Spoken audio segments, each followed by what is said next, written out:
Olá, no programa de hoje, um balanço da política mineira em 2024. A entrada de Minas Gerais no regime de recuperação fiscal e o avanço do Propag no Congresso. As pautas que o governo Zema emplacou na Assembleia e as que continuam travadas. As discussões que devem concentrar holofotes em 2025. O resultado das eleições municipais no Estado e os movimentos que miram 2026.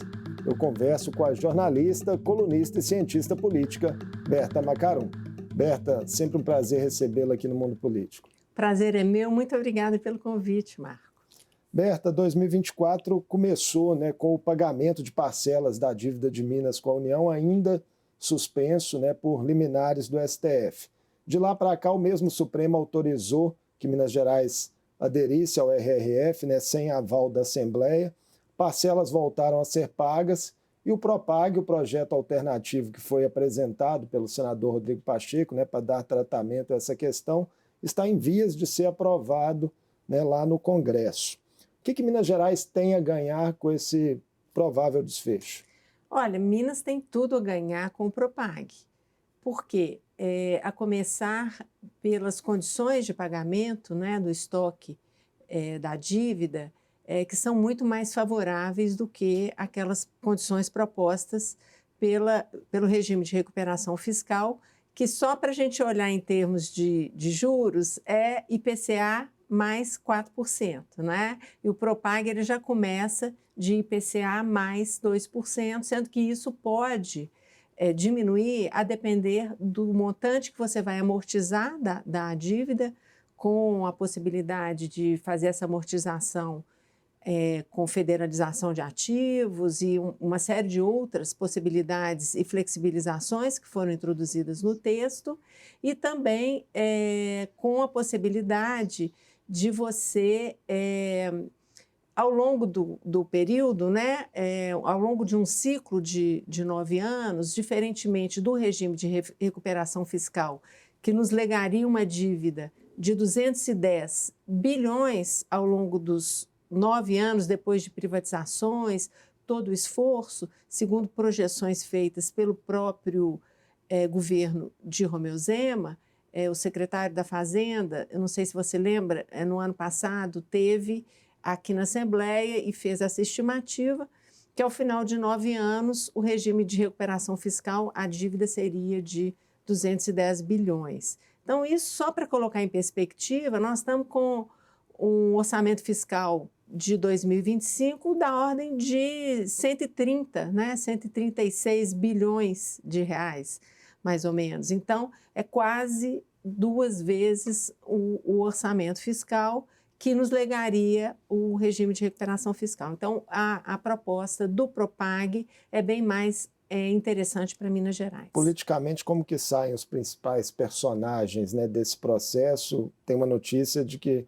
o governador Romeu Zema foi hoje para Brasília para acompanhar essa votação final, ele que durante algum tempo chegou a ser crítico ao Propag. Ele foi hoje a Brasília, então esse é um bom movimento, porque a crítica dos deputados da bancada federal mineira é que quando esse projeto estava sendo votado na Câmara dos Deputados, ele não foi, ao passo que outros governadores interessados, como Cláudio Castro, estavam lá trabalhando, articulando. Então, acho muito bom esse movimento do governador nesse momento de ir, mas agora a fatura está encerrada, Foi uma vitória de Rodrigo Pacheco, presidente do Congresso Nacional, quem articulou politicamente esse projeto no plano federal, uma vitória de Tadeu Martins Leite, presidente da Assembleia Legislativa, quem articulou em nível entre o Estado e... Fez a provocação inicial a Pacheco, inclusive. E uma vitória, vamos dizer aqui, do corpo de deputados, porque, vamos lembrar, você teve ano passado aqui na Assembleia a discussão, um seminário sobre o endividamento de Minas, neste que foi proposto, inclusive, pelo deputado Lucas Lasmar. Sim. Esse seminário, ele já trouxe uma série de questões, inclusive a possibilidade de federalização, muitas ideias que foram debatidas neste seminário acabaram inseridas nesse projeto. vamos lembrar o deputado Clayton, não é, que teve uma participação muito ativa, propositiva na construção desse texto. Então, foi um texto construído por deputados mineiros, pelo setor técnico da Assembleia Legislativa, pelo setor técnico do Congresso. Então, você teve uma construção técnica muito importante e uma construção política, porque só lembrando que Minas Gerais, apesar de ser o estado mais prejudicado com a Lei Candir, não é? Que essa desoneração ao longo desde a vigência de décadas, legou a Minas, em 2020, era um prejuízo de 135 bilhões que deixaram de ser arrecadados. O acordo que o STF homologou, né, foi só de 8 bilhões de reais. Exatamente. Então, Minas é o estado mais prejudicado e a dívida de Minas está, assim como a do Rio, são estados exportadores e que foram mais prejudicados pela Lei Candir. Então, você tinha ali um movimento de alguns estados que não estão, que conseguiram quitar suas dívidas, o endividamento era bem menor, resistentes à aprovação dessa matéria, não é? Dizendo que está premiando mal pagador.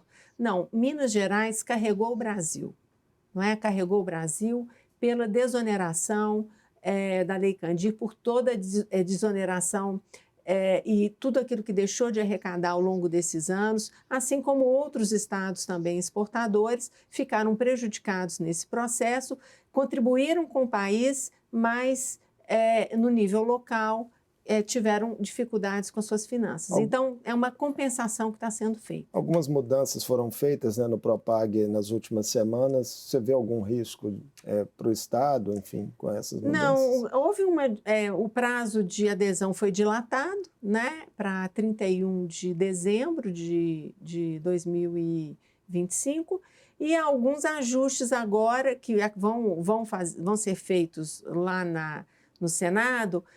Um deles tem a ver com o limite de gastos com pessoal. O limite prudencial da Folha. Da Folha, que foi inserido lá na Câmara dos Deputados 90% da Lei de Responsabilidade Fiscal, mas a informação que eu tive é que no Senado iria voltar aos 95%, que foi um compromisso que havia sido feito por Rodrigo Pacheco com os sindicatos.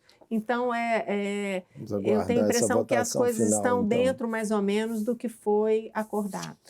Então, Berta, um dos principais pontos do Propag, né, justamente essa federalização de estatais, a possibilidade disso acontecer, né, cessão de ativos para abater o estoque, enfim, para ter condições mais favoráveis. O governo Zema entregou recentemente aqui na Assembleia, né, em sentido contrário, 2 projetos de privatizações, né, da CEMIG e da Copasa. Esses projetos ainda não foram nem lidos no plenário. O presidente Tadeu deu uma entrevista recente aqui dizendo que eles vão ser analisados com muita cautela, mas como é que você viu esse gesto do governo?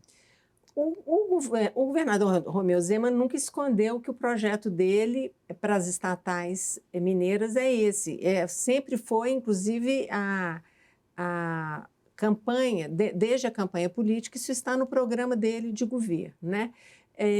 O que nós temos nesse momento é uma situação que a gente vai precisar aguardar para ver o desdobramento, porque com a adesão ao Propag, a amortização da dívida de Minas, ela depende de você entregar ativos para o governo federal e o governo federal vai ter que aceitar esses ativos, né? Vai haver uma análise.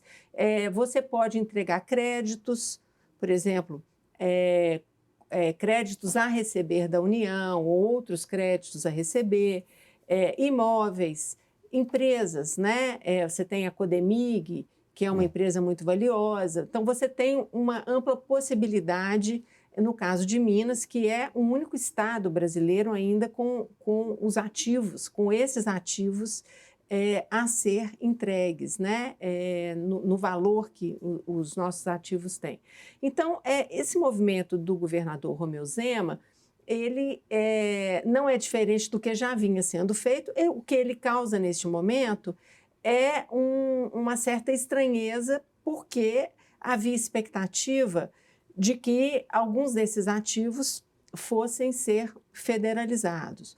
Mas, obviamente, como governador, está na mão dele optar e decidir o que ele quer entregar para amortizar a dívida de Minas junto à União. Não seria uma discussão fácil aqui na Assembleia, né? Historicamente, a gente tem visto, né, os deputados não muito propensos a apoiarem essa ideia de privatização, né, das estatais, e a própria PEC também, que ele apresentou, o governador, né, anteriormente, para retirar a previsão de referendo popular, no caso de venda dessas estatais, também não andou ainda na casa. E aí eu acho que tem uma questão mais complicada. Eu acho que o primeiro ponto é que o presidente da casa já se posicionou publicamente, quer ter cautela com essas matérias. Então, isso não vai ser aprovado a toque de caixa. E como não foi o regime de recuperação fiscal, esse mesmo gesto foi feito em dezembro do ano passado pelo presidente da Assembleia, que disse que precisava estudar essa matéria, precisava ser amplamente debatida, e nesse processo de debate e de construção saiu um movimento nacional que resulta no Propag. Então, isso é uma vitória política de Minas Gerais, não é? Saiu aqui desta casa. E vamos lembrar que nós estamos num contexto nacional extremamente delicado, que é um contexto de corte de gastos, de necessidade de um projeto que está no Congresso para debater como nós vamos cortar gastos, e você tem uma elite do funcionalismo que não aceita falar em supersalários. Então, você tem o judiciário não aceita perdas, você tem o Ministério Público não aceita perdas, você tem os militares não aceitam perdas. Vimos movimentações aqui em Minas em relação ao orçamento. Isso tudo, né, acontece aqui em Minas. Dias. Você tem o Legislativo com suas emendas impositivas, que virou um poder executivo camuflado, né? Nós viramos uma espécie de um parlamentarismo, um híbrido, uma coisa do gênero, porque 50 bilhões em emendas, que inclusive com um tipo de destinação que favorece a reeleição, como vimos, né, em 2024, as prefeituras que receberam emendas são aquelas em que a taxa de reeleição superou 90%. Na medida em que os deputados reelegem seus prefeitos, eles também estão garantindo a sua própria reeleição daqui a 2 anos. Então, você tem um conjunto de instituições que estão muito empoderadas, não é, face a um certo enfraquecimento do poder executivo. E isso está tornando inviável uma construção de projeto de país, porque você quer fazer corte, só sobra para cortar aonde? Só sobra para cortar no andar de baixo, né? Quem é o andar de baixo? É o salário mínimo, é o BPC, são os programas sociais, etc, etc. Berta, voltando aqui para Minas Gerais, né? Como é que você viu a relação do Executivo com o Legislativo ao longo desse ano? O governo Zema teve algumas vitórias, né, em projetos que afetavam servidores, remuneração, aumento de contribuição ao IPSENG, mas também com dissidências, né, nessas votações. E o governador, inclusive, né, chamou ontem para uma reunião a bancada do PL, né, que foi um dos focos dessa dissidência. Sim, a bancada do PL ela tem a atuação mais contundente no âmbito da segurança pública, né? Então, você vai ter um discurso mais combativo na defesa de condições de trabalho da segurança pública, na defesa por remuneração, na defesa da Previdência, né, dos militares. Então, e alguns parlamentares têm um tom mais contundente, né, que era percebido até como quase uma oposição, né, pelo governo do Estado. Então, a bancada do PL, a oposição, né, ao governo, ela é no que tange a questão mais da segurança pública. E, obviamente, vamos lembrar, em tempo de eleições, a gente tinha vários deputados candidatos, um deles, o Bruno Engler, né, que é do PL. Que não recebeu apoio de Zema de cara, né? E que no momento eleitoral ninguém estava querendo um tipo de desgaste para votar Ipseng e votar, tanto que todas essas pautas foram jogadas para depois das eleições, né? Então, mas eu não acredito, não acho que seja a natureza do PL, a oposição seja uma natureza intrínseca ao PL, né? Aliás, sabe, Marco, eu acho que o advento das emendas impositivas, da forma como elas chegaram nos legislativos, empoderando, né, esses mandatos, eu não vejo hoje nenhum executivo com base sólida nos legislativos. Todos têm enfrentado dificuldades. Nós né? estamos vendo aí,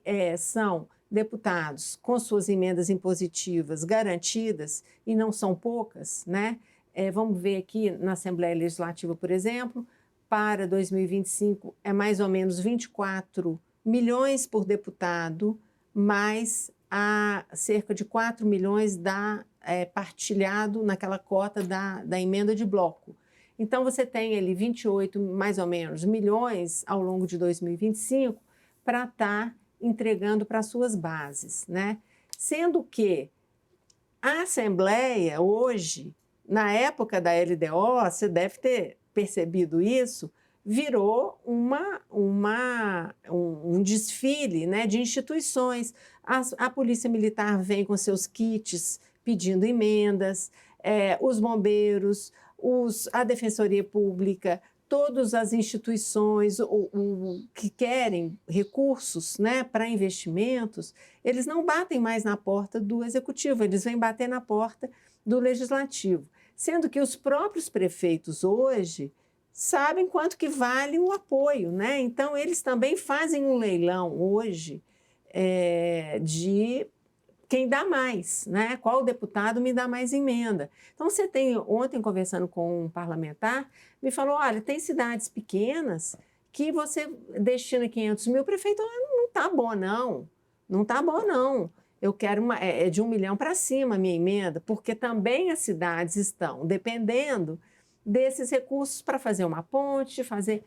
E aí a gente sabe que tem destinação de todo tipo, para fazer show, né? Desde coisas, necessidades de primeira ordem, até gastos que podem ser considerados não tão prioritários. Agora, Berta, além, né, dessa questão de fidelidade em votações, essa reunião de Zema com o PL tem como pano de fundo também planos eleitorais, né, futuros.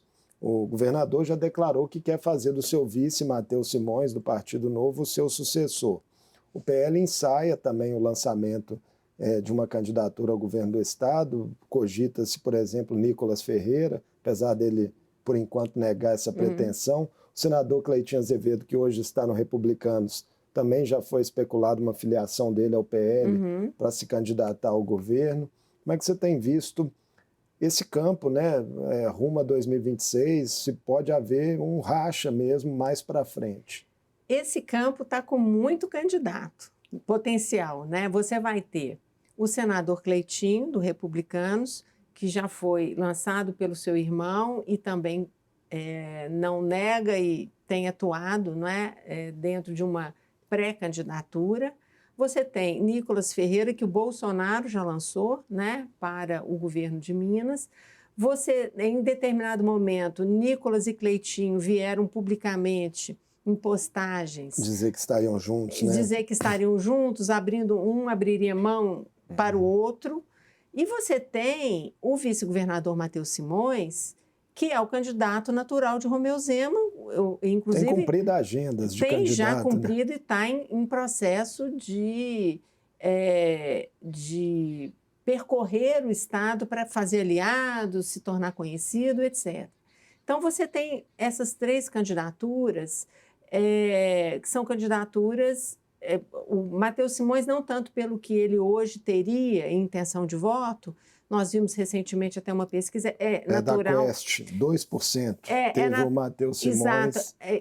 exatamente. Nessa pesquisa. É uma intenção de voto que é natural a gente ele aparecer com isso, porque não é conhecido, né? Ele é vice-governador, ele roda o Estado, ele está com uma presença forte nas mídias digitais, mas não é conhecido. Você lembra na eleição aqui de Belo Horizonte, uma cidade de 345 quilômetros quadrados, certo? O prefeito Fuad Noman não era conhecido até o início do programa eleitoral gratuito. E acabou vencendo a eleição. Né? Então, a gente, de fato, a força do Matheus Simões é a máquina. Né? Ele tem a máquina administrativa e isso tem, sim, o seu peso. Né? Isoladamente não resolve, mas vai depender muito da exatamente a habilidade política de construir alianças para que eles tenham um tempo de TV. Em Belo Horizonte, essa direita rachou, né, e acabou não conseguindo êxito na eleição municipal. Né? Sim, mas você veja que o Engler, na aliança com o PP, consolidou o maior tempo de televisão. Né? Então, o PL tem a maior bancada, então ele tem... Então, para Zema, essa aproximação política com o PL, ela tem os bônus e os ônus. O bônus é que, de fato, seria uma legenda que iria incorporar ganhos em termos políticos, em termos da questão do tempo de televisão, né? Isso pode... já se cogitou também mudança de partido do próprio governador e do vice, né, Matheus Simões. Pois é, teve uma especulação aí que ele estaria indo até, no caso Matheus, ao PSD, que não foi confirmada. Não foi confirmada, né? Zema já foi convidado a se filiar ao PL também, né? Exatamente. Então, eu acho que essa aproximação ela se presta a isso. E paralelamente também, o governo Zema, a parte de articulação política, tem buscado união para já conversando, tentando ampliar esse leque, né? Porque esse leque de alianças ele vai ser muito importante para a candidatura de Matheus Simões. Então, isso por um lado. Agora, por outro, o campo, vamos dizer, de centro, do centro, da centro-direita à centro-esquerda, este campo, até aqui, nós temos um vácuo nele. A gente tem tem o PSD, né? O PSD saiu muito fortalecido das eleições municipais, né, em Minas. Dobrou o número de prefeituras, né? Chegou a 140 prefeituras, incluindo Belo Horizonte, a capital do estado, né? A reeleição, Uberaba, uma cidade importante. E tem Rodrigo Pacheco e Alexandre Silveira, né, ministro de Minas e Energia, como os nomes mais fortes. O PT, né, que lidera o campo da oposição, fez as reeleições de Margarida Salomão em Juiz de Fora e de Marília Campos em Contagem. Esses dois partidos, você acredita que o caminho deles será junto? Tudo depende de Tarcísio de Freitas, lá em São Paulo, né? Porque a gente tem hoje o PSD, Gilberto Kassab, com um projeto político, ele quer ser vice de Tarcísio, né? E se Tarcísio for candidato à reeleição, eu acredito que a chance de o PSD no plano nacional estar com o Lula é maior. Né?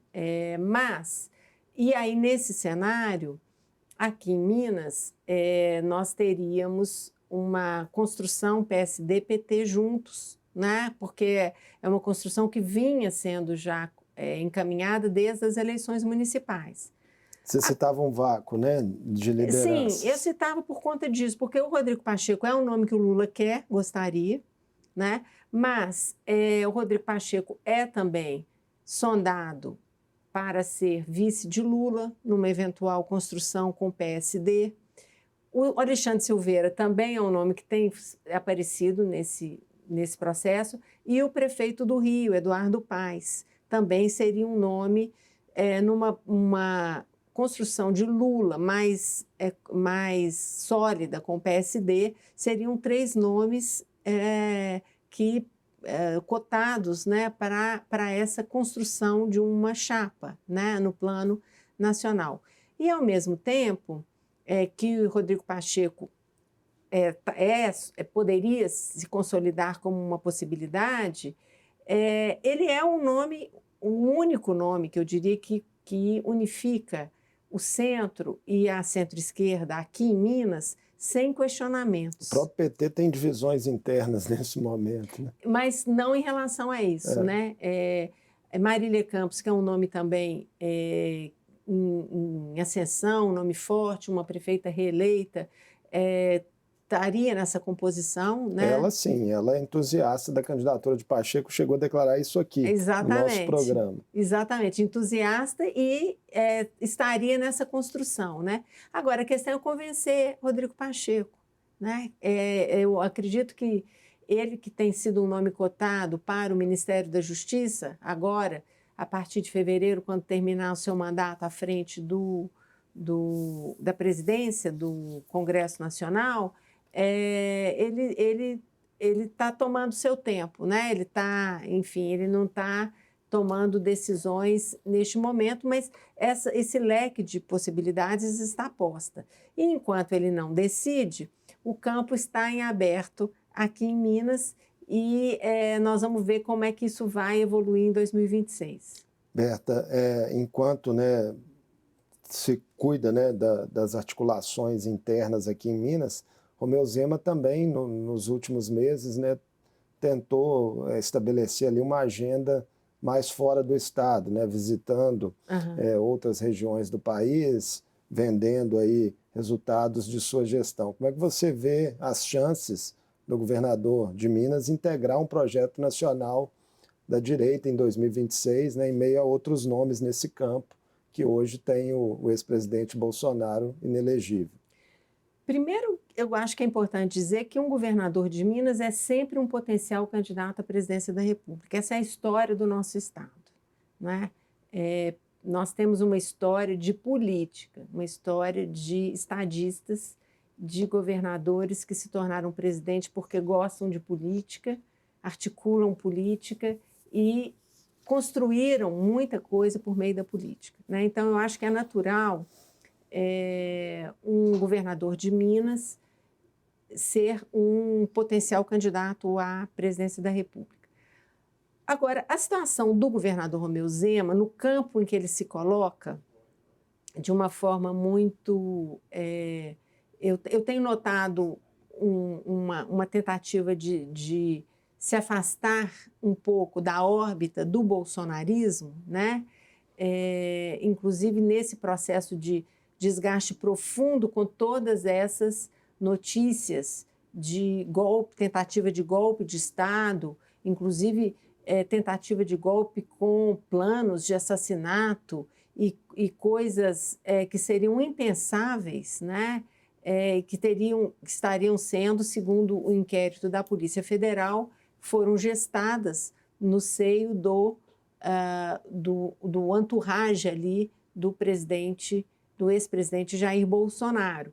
Então, que já está inelegível por outros motivos, porque usou a máquina, não é, durante o processo eleitoral para desqualificar também as urnas eletrônicas, né? Exatamente. Dentro de uma narrativa que, como se vê agora, é uma narrativa que está muito conectada com o desfecho, né? A tentativa ali de golpe, que é o que a Polícia Federal está dizendo.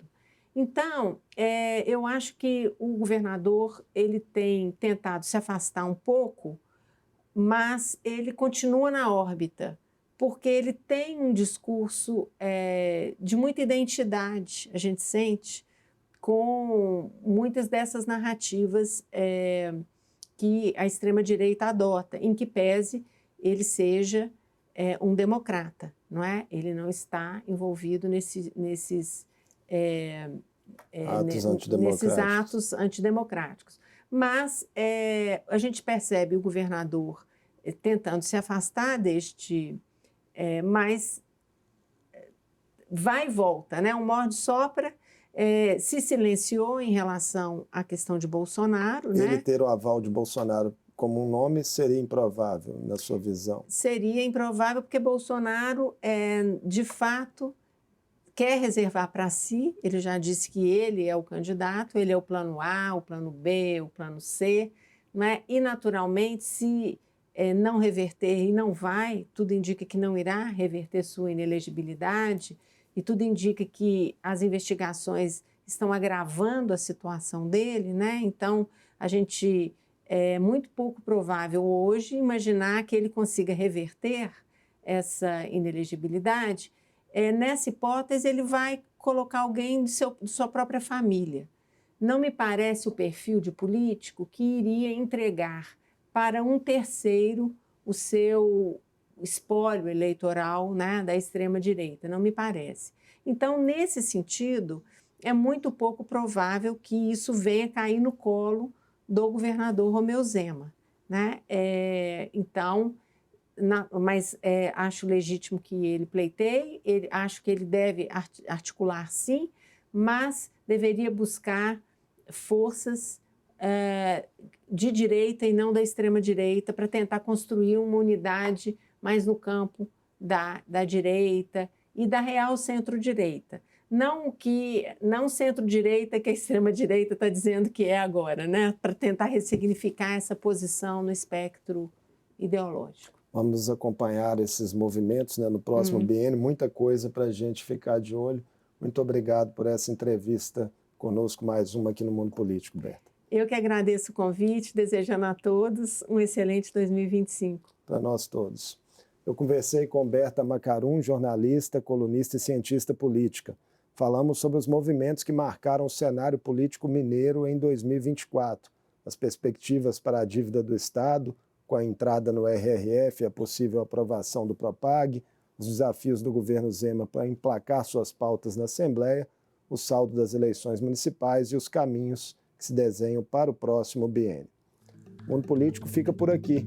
Obrigado por nos acompanhar e até o próximo programa.